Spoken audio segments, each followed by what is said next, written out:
The moment when you can think about the most important thing in your life is, ironically, when you stopped at the threshold of death.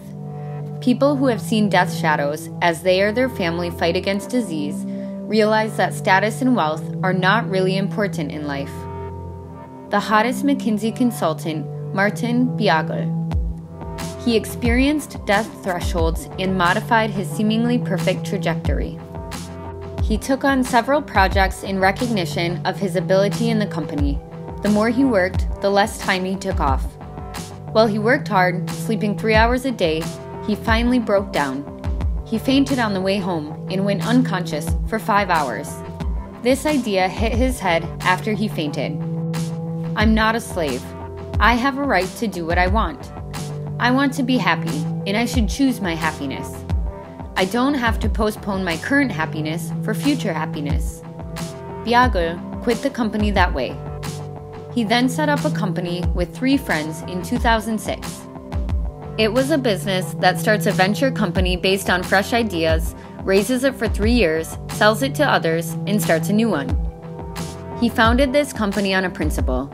Businesses should be successful, but they shouldn't work more than 35 hours a week and should take 8 weeks off a year. You shouldn't have to sacrifice your health, family, and friends to succeed. He said that he was wrong about the idea that happiness in life and work is incompatible. People often say that if you earn a lot of money now, you'll be happy with it later. But I don't know when the future will come. You don't even know how long you're going to live. I think the courage to push through life is most important. Working long enough and being tired doesn't bring you a high salary, but the concentration you put into it brings you a high salary. Working 6 hours doesn't mean you missed your goal, and working 12 hours doesn't mean your outcome will be double.